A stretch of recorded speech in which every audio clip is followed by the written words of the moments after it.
What's going on, everybody? Welcome into Jack Ramsays, Danny Marang, Brandon Sprague. It is a mailbag podcast. First of all, welcome you in. Appreciate you. We're doing it live mostly because it saves me some work. I'm being lazy. That's really what this is about today. It's anything that I can do to save myself some time and effort and a little bit more time for me to curl up in a ball and take some more sleep. I'm all for it right now. So, without further ado, this is the Jack Ramsay Show, brought to you by the Blue Wire Podcast Network. Like, rate, review, subscribe. Help us grow the show. And also help me keep my voice, apparently. Like, rate, review, subscribe. We're nearing 3,000. Again, the goal now is 4,000. 4,000. Welcome, everybody, in. We appreciate you. I know it's midday one. This is probably going to be for a larger crowd later in the afternoon, but Brandon works stupid early in the morning, and I'm curled up in bed. So we're doing it right now. It's the best time for our schedule. You're coming back from the hip surgery. Yes. Look, shout out to the people that are tuning in live, but for the people that are going to catch this maybe a little bit later, hopefully we get to all the questions. There's a lot of questions out there. I know you want to talk about the Blazers edge stuff. We've got There's a ton out there. The Joe Cronin vision that we were just given by Jason Quick today. So there's a lot to discuss. James Barker asks, was that a sponsor? No, Blue Wire Podcast is not our sponsor. Blue Wire is who I work for. This is all under the Blue Wire Podcast Network. So I don't say it as much as I probably should, but they are who pays me. I am under contract through Blue Wire. So if you guys are familiar with them, they also have Light Years Podcast, a bunch of it, Mavs Podcast. They have a ton. I think they've got 140 NBA quasi-related podcasts now, as well as Justin Rowan, who had the chase down on Blue Wire before being brought on by the Cleveland Cavaliers. So that's kind of where we're at. You guys got a lot of questions in like less than an hour. So first of all, thank you. I was an idiot, forgot to do it last night. I forget to do a lot of things right now. I think there's That's reason. the meds. I think there's a reason for that. Lot more spelling errors lately too. I've noticed in a lot of my tweets. I'm like, God dang, it's getting even worse. I'm a habitual offender anyways. By just hammer the keys and send. I needed an editor for my tweets. Let's be honest. I need people to just tell me to tweet less. To be true, that's kind of how this goes. I have told you that. You told me. You said less is more.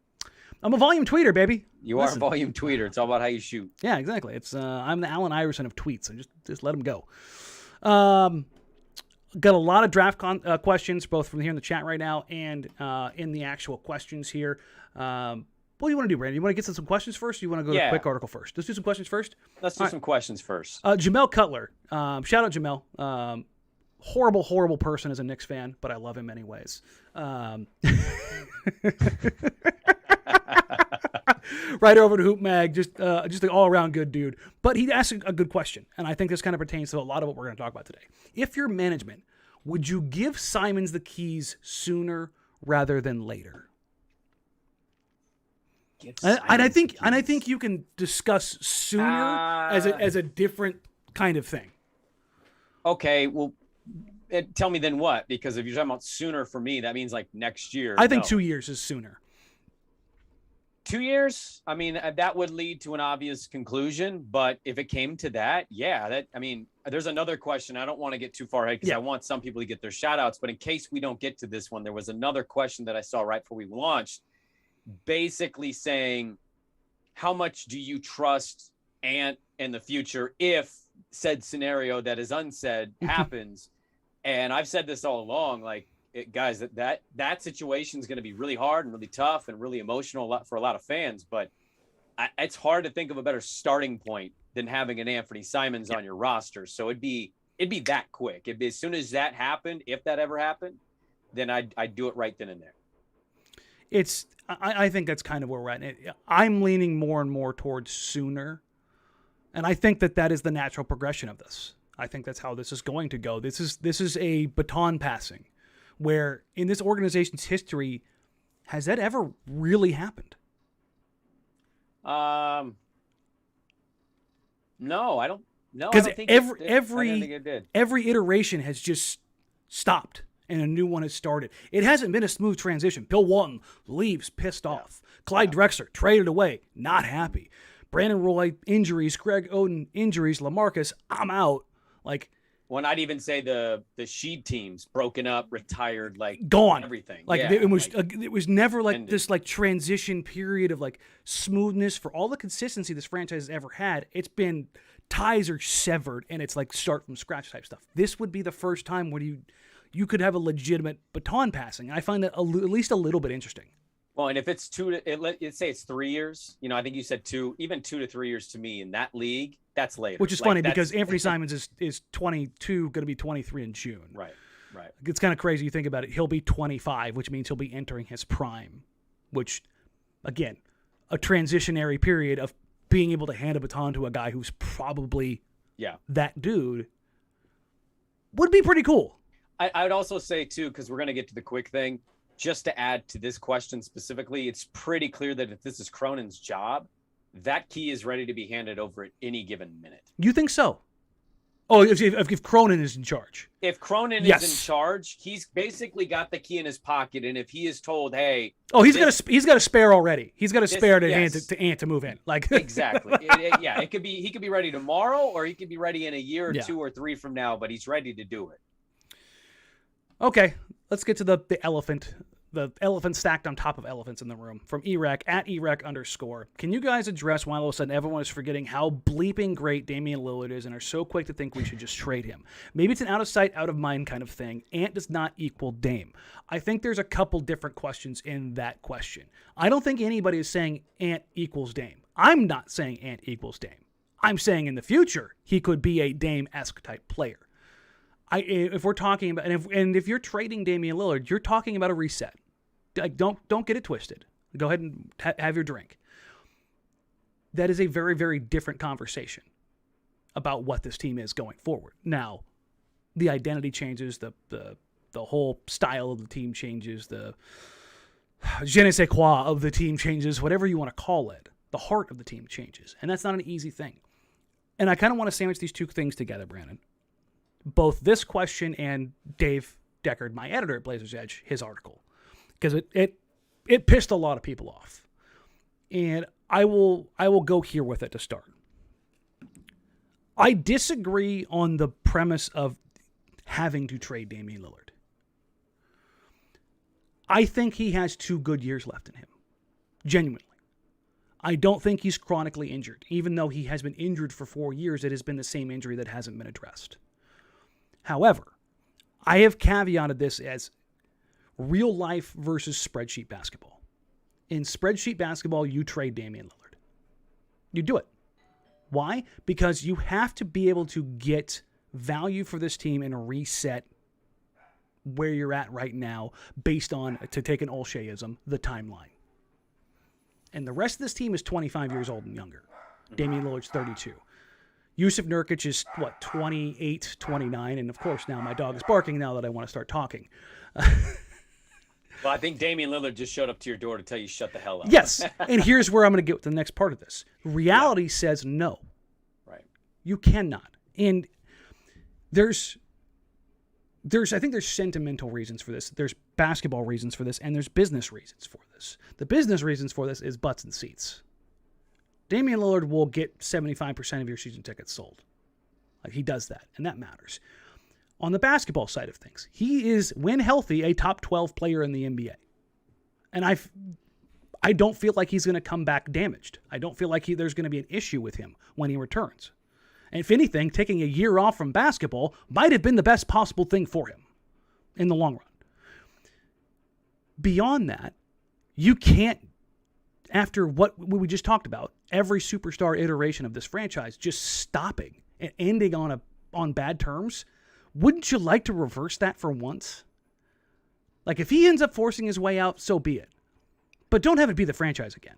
Don't have it be the franchise mismanaging a situation, which clearly they did for most of Damian Lillard's tenure here in Portland. That's kind of where I am with this.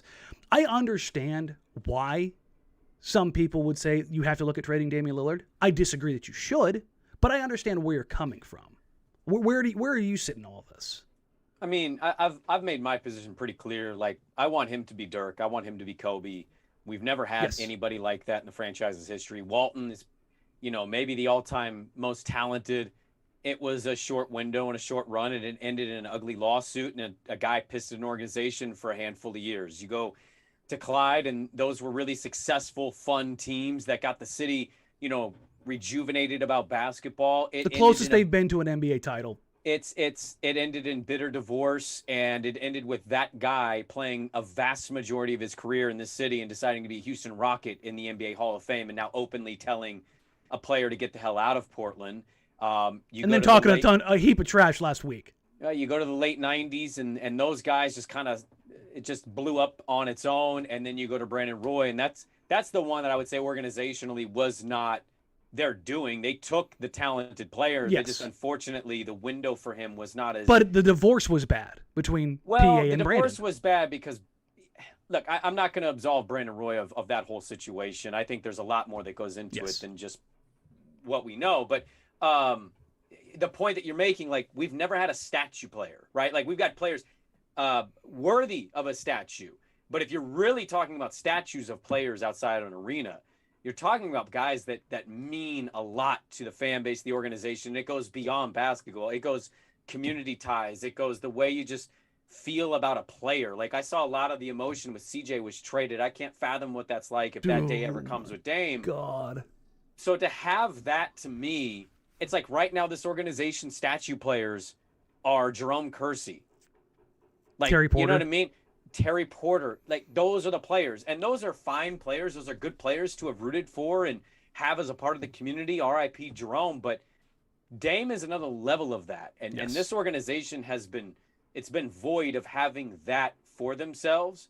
So I disagree with the entire shape of the story. What I guess what I just don't really understand is how somebody can't we just disagree without having to drag every single thing about from every single person every single time? Like, it's one thing to actively troll Twitter and to say things that are a little ludicrous every single day. Like that, at that point, you've lost credibility. It's another to put out think pieces where they evaluate 3,000 word and then they take player management opinion pieces and they break it down based on the prism, by the way, of Charles Barkley at halftime saying aloud they should trade Damian Lillard. Like, let's not forget, Dave is making this abundantly clear, I think, in his first couple graphs of this is basing it off of what Charles said and how you would examine that. Again, I don't agree with it, but like the amount of vitriol that happens on social media with an article that you just I also wonder what's the percentage of people that actually just read it instead of just seeing the headline. Again, I'm not even going to read this. But there's context to that, right? Yeah, I would imagine less than half people read it, because if you read it, you would not come away, even if you vehemently disagreed with the premise, you would not come away from that article going, that's clickbait. Well, he lays out the financials, he lays out the time frame age-wise, the young assets you have. He kind of just lays it out and says, well, if you're doing it, this is what you're doing, and this is the value. The spreadsheet basketball of doing it. The purely, like, if you're talking about the basketball health of the franchise in the long term, you can sell me on trading Damian Lillard. Mm-hmm. It's the only way you will even get me to go, okay, tell me what you think. I disagree, because I think there is a window of, will they be a title contender? Probably not. Will they be better than they've ever been under Damian Lillard? I think there is a chance for that. And I think that they, as much as I don't like using this, I think that they owe him that opportunity, because the previous general manager kept that from him. Sure, but I even disagree with any timeline. Like, for me, it's an actual non-starter, and you can sell on a spreadsheet why it may make sense for the franchise, but again, the franchise has not done itself a favor in having a player like Dame and being able to do what they can and say, look, if this ends, it's not on our side. Like, we're doing everything we possibly can to make you happy and to keep you here and to keep you rooted in Portland. And there's no logical conversation for me to even entertain that notion, because I value that. And I also look at other teams around the league. And the one team I keep coming across is Dame's what? Is he 31? Going to be 32 in July? He's going to be 32 in July. I just keep coming back to Phoenix. Mm-hmm. And I look at Phoenix and I went through the roster today, and you have a 25 wing, you have a 25-year-old guard wing, you've got a 23-year-old center. Like you look at it, you got a 31-year-old 2 guard, another guy going to his 30s, Nurk. Like, I just think you can look at a lot of similarities in terms of age and timelines without having to say, well, Dame's turning 32. We got to blow this up. Chris Paul is 36. Now, I know Chris Paul just got a major hand injury, but Chris Paul is a very good player and has been a good player later on in his career. Mm-hmm. And I don't want to eliminate Dame from saying Dame can't be a really good, impactful player mixed with some younger-ish guys. So for me, if you're taking a guy till he's 36, 37, like at that point, I'm just all in on keeping it going until he wants to retire, because what's another couple years for me at that point? Yeah, and I think, what's kind of funny is, who's to say that the Trailblazers don't luck into the number 1 overall pick? Sure. And then they get their version of DeAndre Ayton, and Anfernee Simons becomes your Devin Booker, and you find a Mikal Bridges, and then you use that MLE on your Jay Crowder. Yep. That's the kind of type of needle they're trying to thread. And it's a tough ask. We're talking, here, but yeah. But there's a window there where you don't have to go, well, we can't contend next year and Dame's 32. We're done with this. Like, you don't have to. You don't have to have this hard cut. That's kind of what I use to kind of frame this. Is like, it doesn't have to just having that baton pass would be pretty cool. Having everybody just both be amenable to the same situation in 3 years, 4 years, whatever that is. Also, I'm telling you, like, for all the feels people would have had, or probably did have, and I'll admit, like, I kind of got goosebumps, and I'm kind of getting goosebumps thinking back. The moment when Dame is walking to the locker room after Game 7 in Denver with his hands like this. Can't believe he finally had reached the West Finals. Now, how legit they were as a West Finals team doesn't matter to me, because they were able to achieve that. Mm-hmm.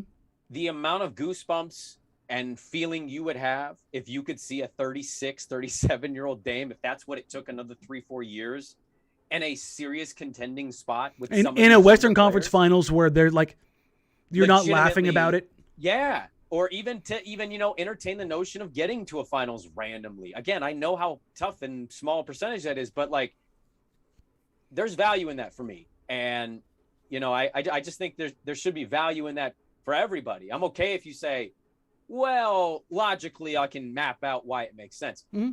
I don't have to read all those pieces. I'll read them if I want to. Sure. But I'm also not going to be like, well, this guy's been trolling us for years and he's been actively trying to piss us off. I don't feel that way.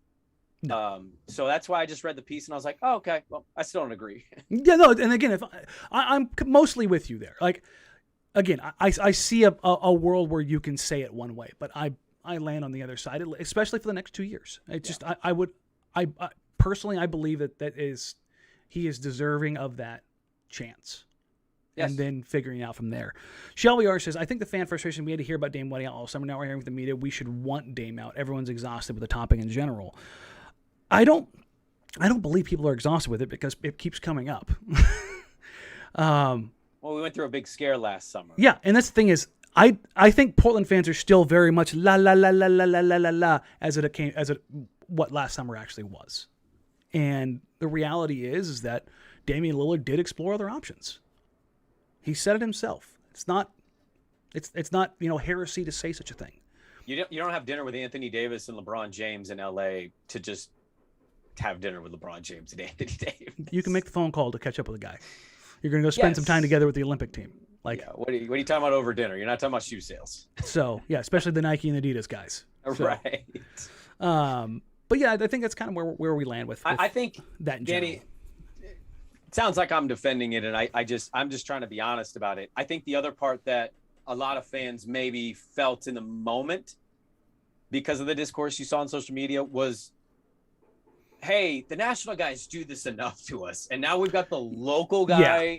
You know what I mean? Not that we should dictate journalism locally based on how national makes us feel. But not just that, but talking about the things you don't want to talk about. Realistically, and this is where I kind of go with blogs in general. I think that's one of the best places to do those things because you have an inherent interest or love in that. And writing about challenging topics or uncomfortable topics as it pertains to a legend, it's not always going to be sunshine and rainbows. And I think I think with so much change on the landscape over the last couple months, it's just like, I think it's just kind of one punch too many for a lot of people. Yeah. And I get that from a change perspective. All right. We spent way too much time on this already. So let's get back to the rest of the questions. Jason, a.k.a. BlazerFan72, at Hecubus01, if the Blazers can make only one major move, what would you want it to be? So I'll frame this between now and the start of next season. What is your one major move? Get Draymond Green here.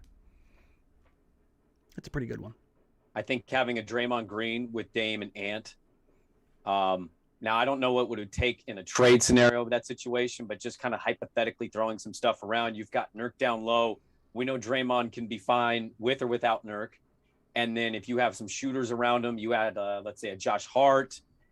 Hell, Joe Ingles at some point. Like, I just think they can get really creative, and you would have a lot of playmaking options there, paired with also what Draymond means defensively. Okay.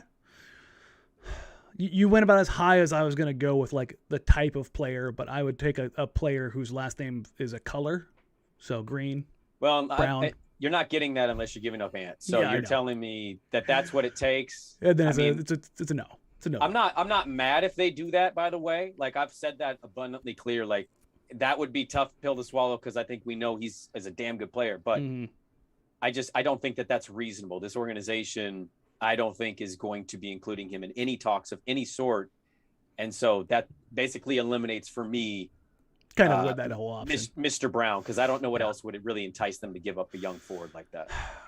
I think the thing is, for me, the big move is to secure a 4. And by a 4, I mean whether it's Jerami Grant, whether it's Jabari Smith, whether it's Draymond Green. Give me a 4 that makes a difference. They have not been able to do that in 8 years. Give me a 4 that makes a difference. Do that, and I think you're in a good position going forward. I want to hop off the questions real quick. And Jason Quick wrote an article this morning, sitting down with Joe Cronin. The Trailblazers' future through the eyes of Joe Cronin: create space, then find talent. I think this is kind of a transition to kind of paint where things are at right now. I'm going to bring this up on the screen so you guys can kind of follow along a little bit. And here's the gist of it.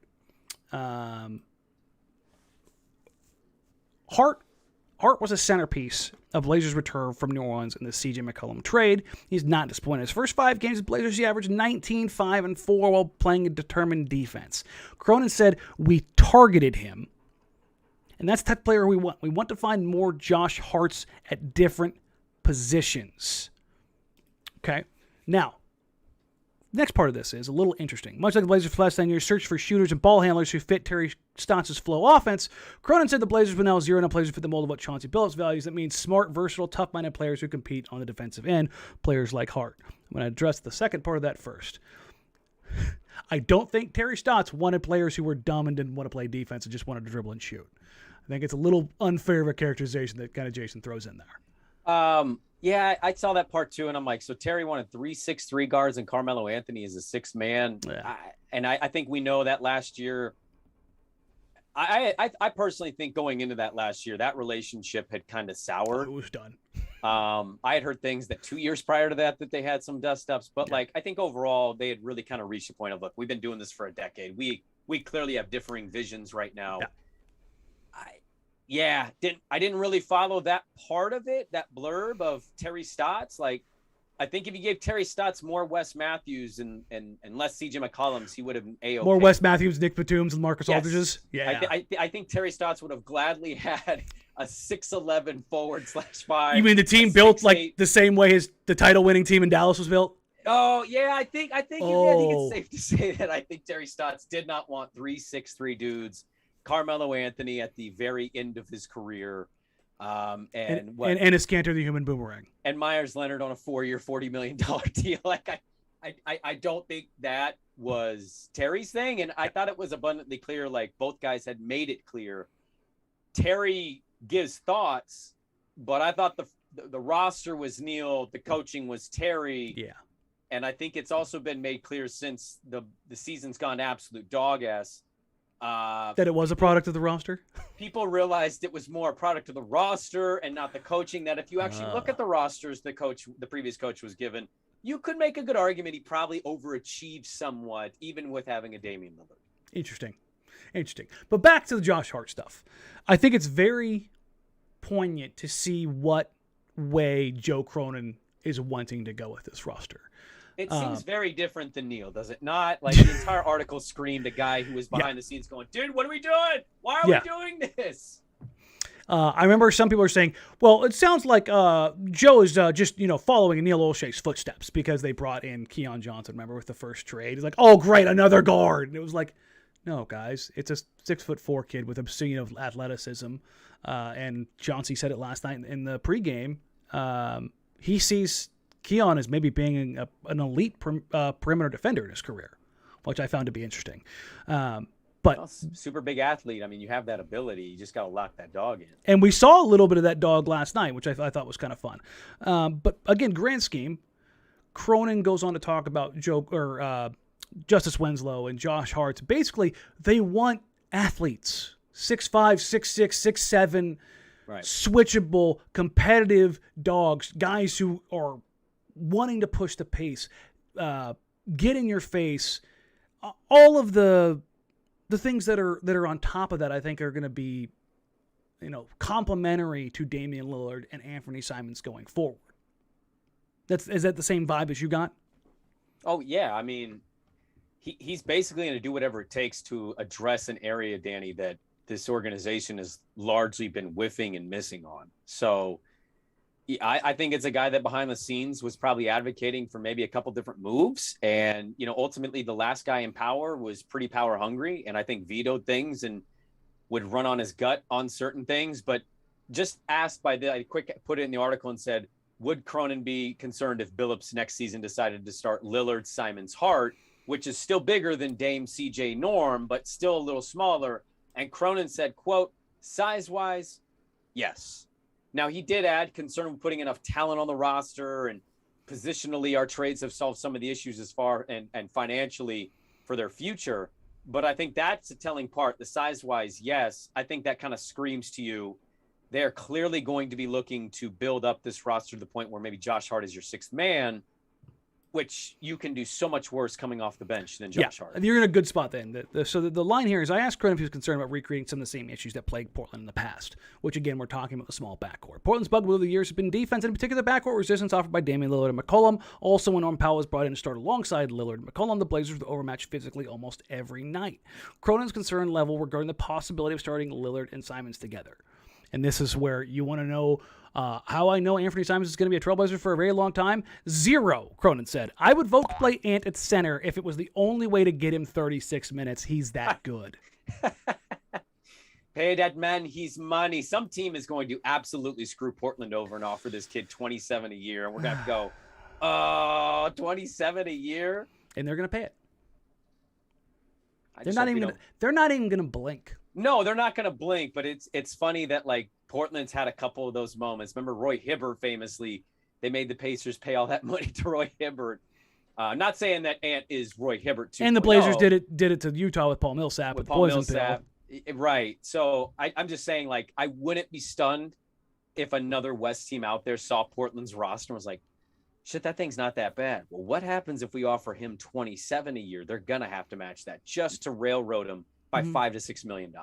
But it'll also take away their cap space in the summer where it's kind of a weird position. So it's that game is always interesting when you're playing with restricted free agents. The Blazers did it because, well, they really wanted to screw with Utah. So well, and every year the cap goes up. I mean, the more that contract looks a little easier on. And that's the thing is, if Anfernee Simons is signed at $20 million, it is going to be a bargain in probably the same year.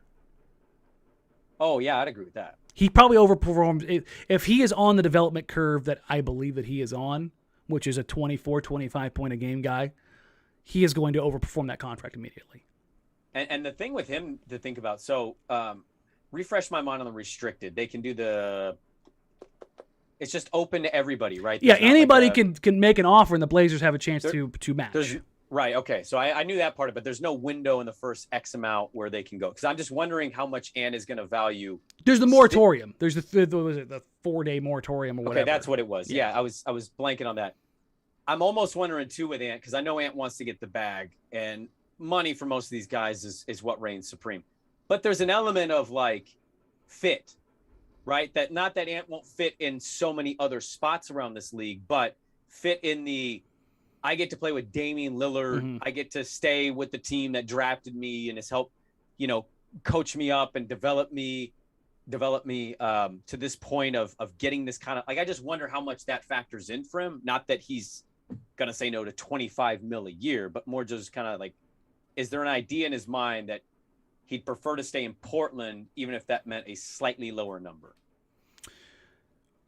One of the things that Ant told me when we were talking the other day was that I told him, selfishly, I hope you finish your whole career in Portland, but I want to see you succeed wherever you go. And he flat out told me, man, I want to be here.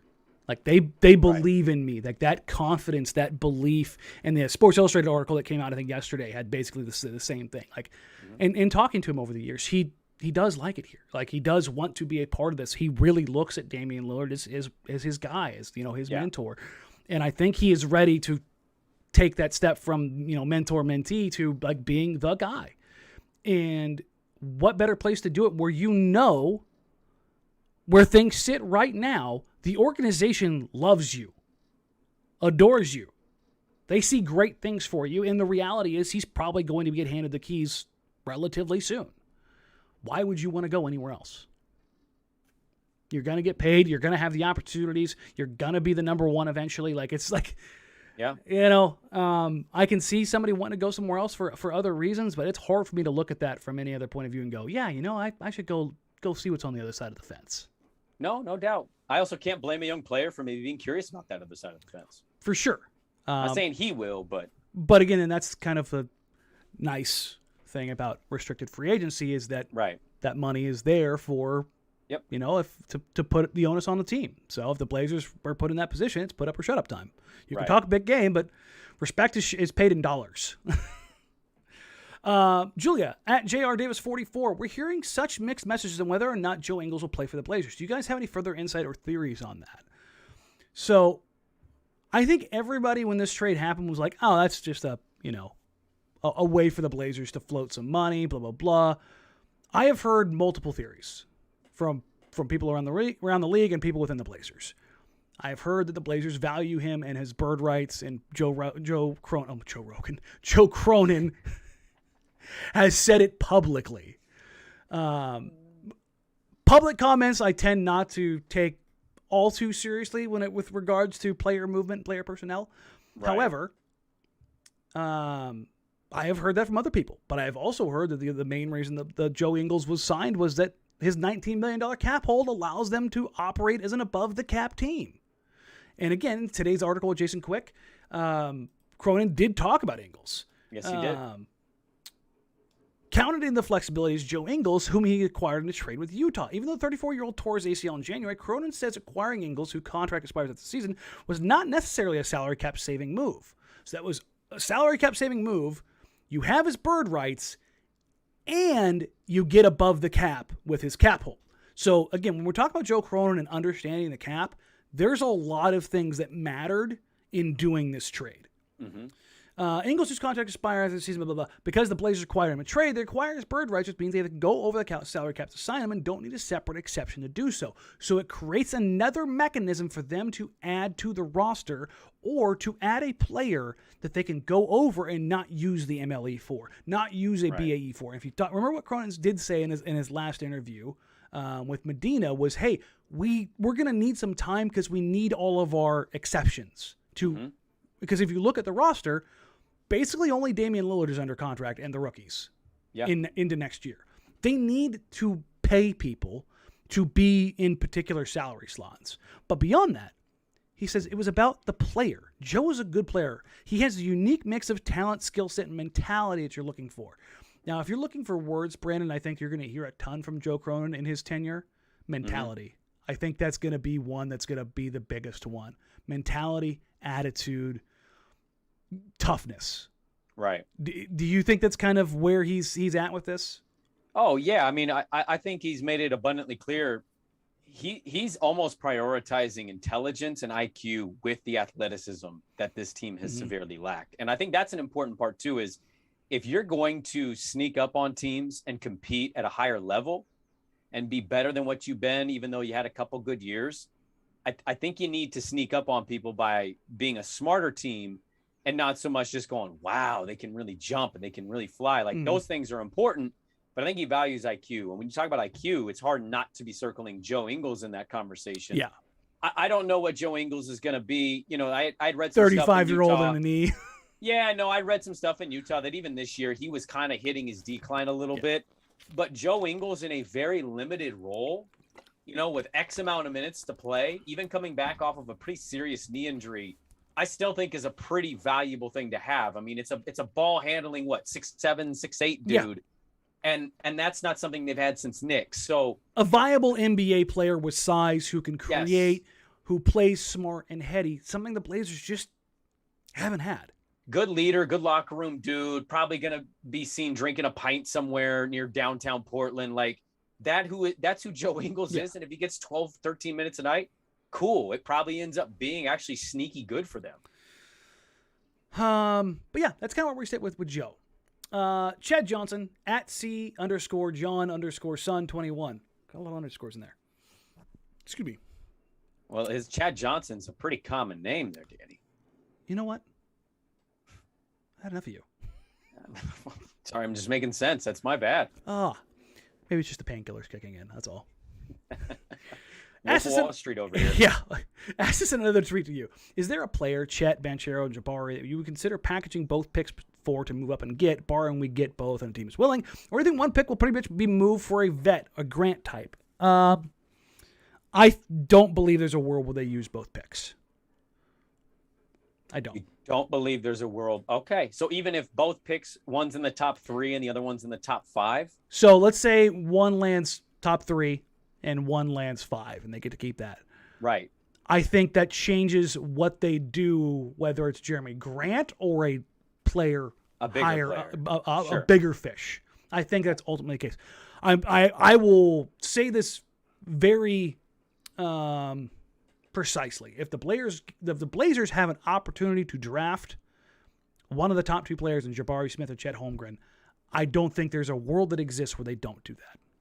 What about Banchero? Because Banchero is there for a lot of people. He is. I don't know if Banchero fits what Joe Cronin is talking about. Interesting. Is that because the Duke thing? Not just the Duke thing. Like, I think Mark Williams fits kind of what they're looking for as far as a center, rim running, tough, smart, heady, viable passer. Banchero, I think, is kind of a poor man's Carmelo Anthony. And I don't think that's what the Blazers are really looking for. Okay. Now, if they're just saying, one of the other things that Joe did say in this piece to Quick is they will take talent over fit.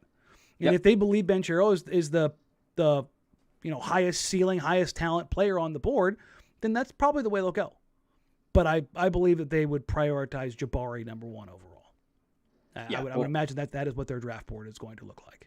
The talent over fit thing kind of sums up Portland in general, too. Which, again, is something that I love, love, love. But as far as Portland, I don't think they're going to package picks to move up for a young player. Well, I also don't think any of the top 3 worst teams in the league are taking a pick. To move back. They're not taking 2 picks to move back when you're looking at Chet, Banchero, or Smith. And I think there's going to be a couple other players in this draft that actually are a lot better than they're getting a credit for and attention for. But those 3 specifically right now, because they've largely been the top 3 in these mocks. And then you've got Shaden if he declares and Jaden, which again, because Orlando, guard, fantastic. Because Orlando, you've got Suggs. I know you got Anthony. You could be looking at a Chet. You could be looking at a Jabari, right? You're going to add some young talent there. Detroit, they've got Cade Cunningham. They're looking for somebody to pair with Cade. Sadiq Bey, they've got some nice little pieces out there. I still think they lose Jerami Grant, and then Houston is obviously in a position of acquiring as much talent as they possibly can. And what do 2 draft picks equal if you end up hitting on one of the 3 top players? Like you take, let's say, Banchero somehow hops Smith, and Smith drops. Like you could ultimately still end up with the best player in that draft with the 3rd overall pick. Yeah, which again, it's going to be very interesting to see how this stuff plays out. And for those who haven't kind of followed along, we will start leaning more into draft stuff as we get closer. We'll do some special stuff here for March Madness. We'll have some watch parties around some games there. We'll watch some of the top 8 guys. Watch some Keegan Murray. Watch some Ben Mathurin. Watch some Chet Holmgren. Some Paolo. Some Jabari. I don't think we'll spend too much time watching any of the point guards. I think that we've kind of figured out the whole point guard thing for a while. Yeah. I mean, I don't think that's an area they should be looking at. I'm curious to hear what you think about Sharp as well. Out of Kentucky. If he does declare. Yeah. Well, I think it's it's Kentucky. Yeah. So it's for the folks that I've talked to in the recruiting scene, a lot of them expect him to declare, even though Kentucky is selling that he's not going to. It'll be interesting to see how that goes. This is going to be a one and done answer very quickly from Mike at Chronic Sport. What do you think the odds of the Blazers moving out of state if Jody sells? 0. 0. 0, 0, 0, 0. This team is never moving. Never, ever, ever, ever, ever, ever, ever moving. The NBA is not in the business of moving teams anymore. They're in the business of getting more teams and keeping teams where they're at. Well, and I just saw a thing, and I ended up finding where it was and listening to it. Simmons dropping today. Vegas, Seattle, and that the thing that we've been talking about for 2 years. Well, he had some specifics. He said he wouldn't be shocked if New Orleans actually relocated to Seattle and Vegas became the only expansion. Then you got 31 teams. I think he said something like LeBron would probably be a part of the Vegas franchise. The buying team, yeah. Yeah, and maybe he becomes a player-owner situation. I don't know how that works. But, I mean, that came out today. So, to me, that's an indication that 0% chance is the answer. Yeah. Portland is not moving.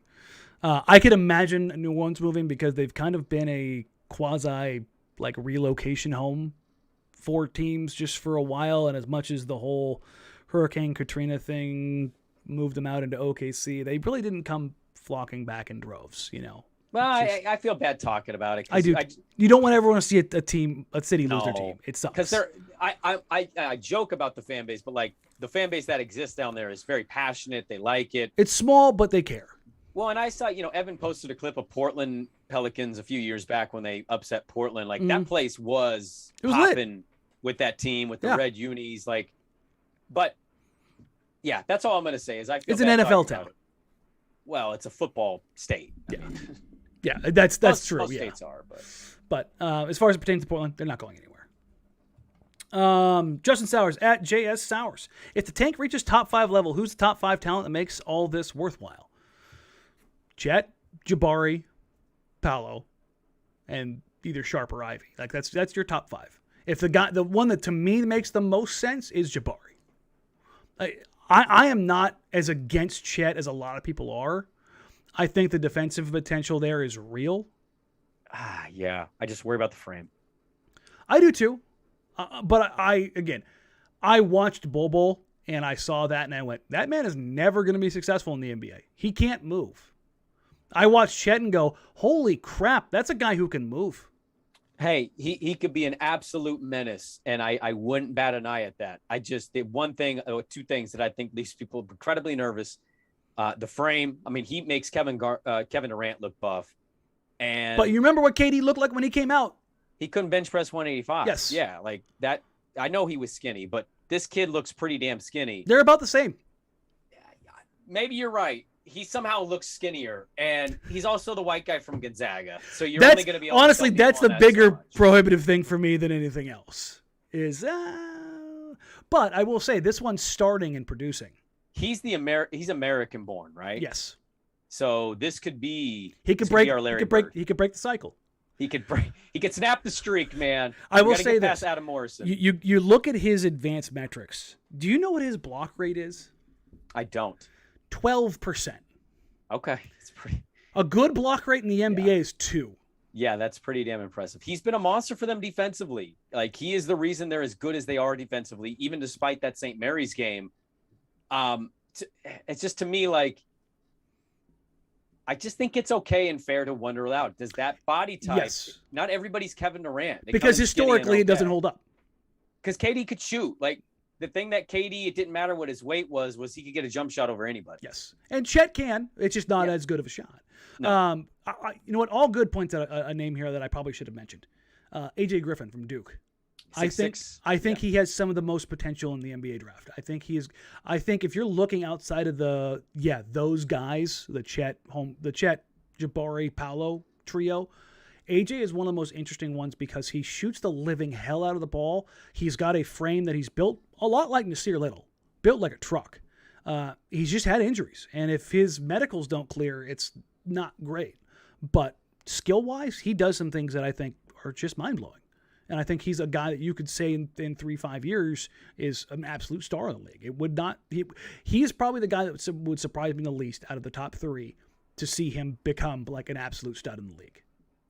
As crazy as that may sound. Keegan Murray and Ben Mathurin are 2 guys that I'm watching a ton of, and I think those 2 guys are probably 2 of the most NBA-ready guys coming out of the draft, as far as like what they can do and how well they can plug into a team. All right. Blazers block. Any team looking to contend has to be able to defend the pick and roll. Blazers have struggled with deciding when to go under screens or when to fight through them. Have you guys seen the improvement on this as of late? I know young guys need time to learn the nuances of an NBA offense. Is there a free agent you think that they should go after to maybe boost this aspect? Well, free agent, no. But if you're going after guys, getting plus defenders, both in the team and personnel or just individual heads-up schemes, matters. Like Jerami Grant's a good defender. Aaron Gordon, like when they were targeting him, was a good defender. Draymond Green, obviously an elite defender. Really good defender, yeah. They're talking about Keon Johnson being a good point of attack defender. And he showed some of that stuff last night with getting over screens. He showed some stuff last night in that game where defensively I was like, oh, there's something to work with here. It's a long road ahead of him. Don't get me wrong. But when we're talking about like raw putty to work with, 19-year-old kid who gives a shit on defense and has the athletic tools to, do some things. Yeah, and I think the Blazers have been very, very clear. And Joe Cronin in his article with Jason Quick, Brandon, was basically that. Yeah, heady, smart players that lock in on defense and know how to move around and fit in on offense. I don't really have much to add to that. I mean, I think it's going to be a Grant, a Draymond type. Again, I have no clue who's going to become available and who's going to say, I'm good, I'm staying pat. We won't know that until the playoffs, realistically. No, I'm just I'm spitballing here. I'm reading tea leaves. I'm hoping as well because the Draymond Dame stuff seems to be real. But that's the type you're looking at. That's what they're clearly maybe circling to maybe go acquire is guys like that address this very problem. So this is from Ethan Gibson for both of you. Hypothetically, all the cards fall in Portland's favor. What does that look like to you as far as draft position selections, trades, free agent signings, potential disgruntled all-stars, etc.? What does your magical offseason look like? You land Draymond and you land Jerami Grant. So you'd rather go veteran than get one of the unicorn-type players in the draft? Well, yeah, because I want to see him win. Okay. No, and again, I know I just did a thing at the beginning of the pod about how you can still win with an older Damian Lillard, but like the window for the most prime Damian Lillard, I think he's going to be a menace, is right now. Yeah. That would give you a very quick start on competing. Now, how long would that window be open? I don't know, but I know it'd be better than what they're currently doing and what they currently have been doing. Pair that with Josh Hart. Pair that with Joe Ingles coming off the bench after his recovery. Nas Little, like that's a pretty good offseason in my opinion. So that ideally is what would happen. I think realistically it's Grant and one of these draft picks, and you hope that young player really hits. I'm gonna take a look here real quick because if I remember right, the free agent. It's not great. The free agent class isn't good, but I was looking at the free agent forwards because the free agent bigs is not good.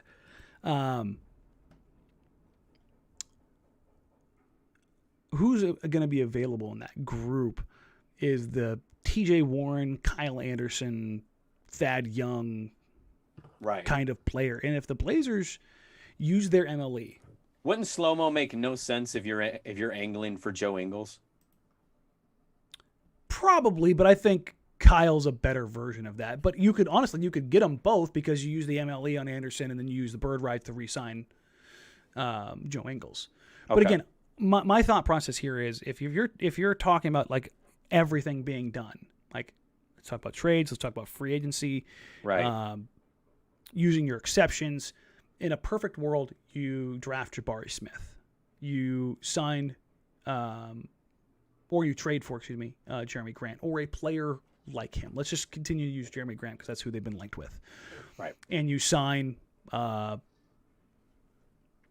don't know, TJ Warren? Sure. Warren or Anderson, either one of those guys. I think they each have their own particular skill sets. Let's say Anderson. He's a safer player. God, my nose is just everywhere right now. And you roll out Damian Lillard, Anfernee Simons, Kyle Anderson, Jerami Grant, Yusuf Nurkic. And your bench consists of Josh Hart, Nasir Little, and Jabari Smith. That's pretty exciting because you'd imagine Jabari is high praise as he's getting in this draft. He still plays 25 minutes. That's what I'm saying is his minutes are pretty up there despite coming off the bench. And if that happens and he hits the way that many people think he could, that's a dude that it addresses an immediate futuristic viewpoint of the franchise and may alter the way that they do business going forward from that point. Yes. And then you're talking about something that I think makes a lot of sense. Yeah, no, definitely. So I think I'm continuing to stay optimistic, and I understand how this may sound to some, but like I can just see pathways, and you're reading the right things. I think you're hearing the right things, despite what the national media says about Dame. And is he going to come back this year? Like they CBS have options. had a thing. They have options, but like I don't feel like that's an option. I feel like that's just a narrative that refuses to die, and that bringing Dame back with Ant. And then seeing how they can maneuver with this paired with whatever that draft pick is, it's kind of exciting to me because it's going to be so drastically different than what we've seen the last 4 or 5 years. Yeah, I think that's kind of what we're looking at. And this is shout out to Ricky at Ricky Bell's PDX, who took a question I think that gained a lot of traction on Twitter and twisted it a little bit. Would it be worth it to leverage our future and dump everything the team has for a 1-year rental of LeBron James to get Dame a ring? Yes. Would you trade Ant for LeBron? It gave Dame a ring. I guess if you're saying it's 100% chance of doing that, if it gives you 100% chance of winning a ring, I sacrifice anything because if anything's taught me history in Portland, it's that just because you got great players don't mean you're winning a ring. That could be the one ring the rest of your whole life. It's true. It would, that Broadway parade, but also I don't think Dame would want to do it that way. Oh, I don't think he would do it that way. But to answer that question with that specific direction, yes, if it requires getting a ring, I'll do it.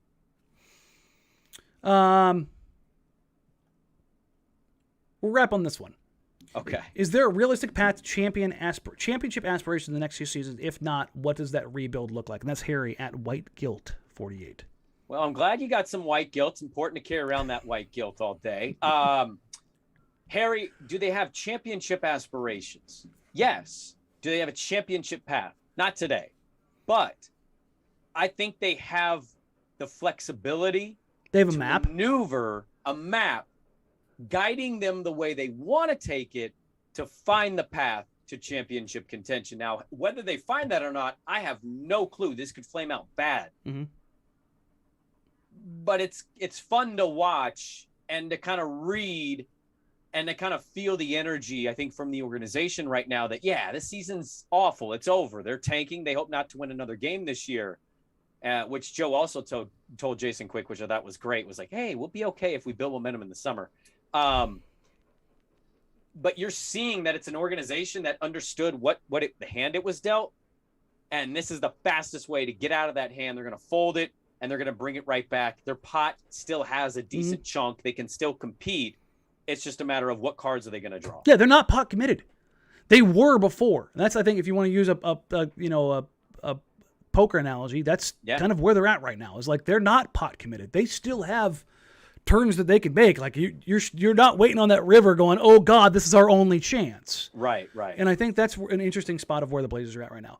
So we'll get out of here on that. thank you all so very much. We appreciate you. We love you. Brandon's got to go do dad things. So, again, thank you for all the questions. If we didn't answer yours, we will get back to them, and we'll answer more as we kind of keep going. The pre- and post-game show stuff will be back on. Thank you. We love you. We appreciate you. Like, rate, review, subscribe. Help us grow the show. If this is your first time here, please click subscribe. Help us get to 3,000. It's free. It's easy. If you want to become a member, go ahead and click the join button. Join the community. Come and watch the watch parties. And I'm going to run the thing for the Nicholas Batum jersey. So if you are a winner, keep a heads up for that here in the next probably day or so. And I will let you know who the winner is the next time we do the show. So you know what? You know what I'll do? For the next pregame show, I will run the lottery during the show so everybody can see it. Okay. That's what we'll do. And then I'll send that out. So again, thank you all so very much. We appreciate you. We love you. Like, rate, review, subscribe, do all the things. You can find us on social media at Jack Ramsays, at Danny Marang, at Brandon Sprague. Until next time, we will catch you for the pre- and post-game show tomorrow. And then we'll talk Wednesday. soon. Wednesday. God, all my days are blending together. That's okay. I blame the drugs. Take care, everybody. Have a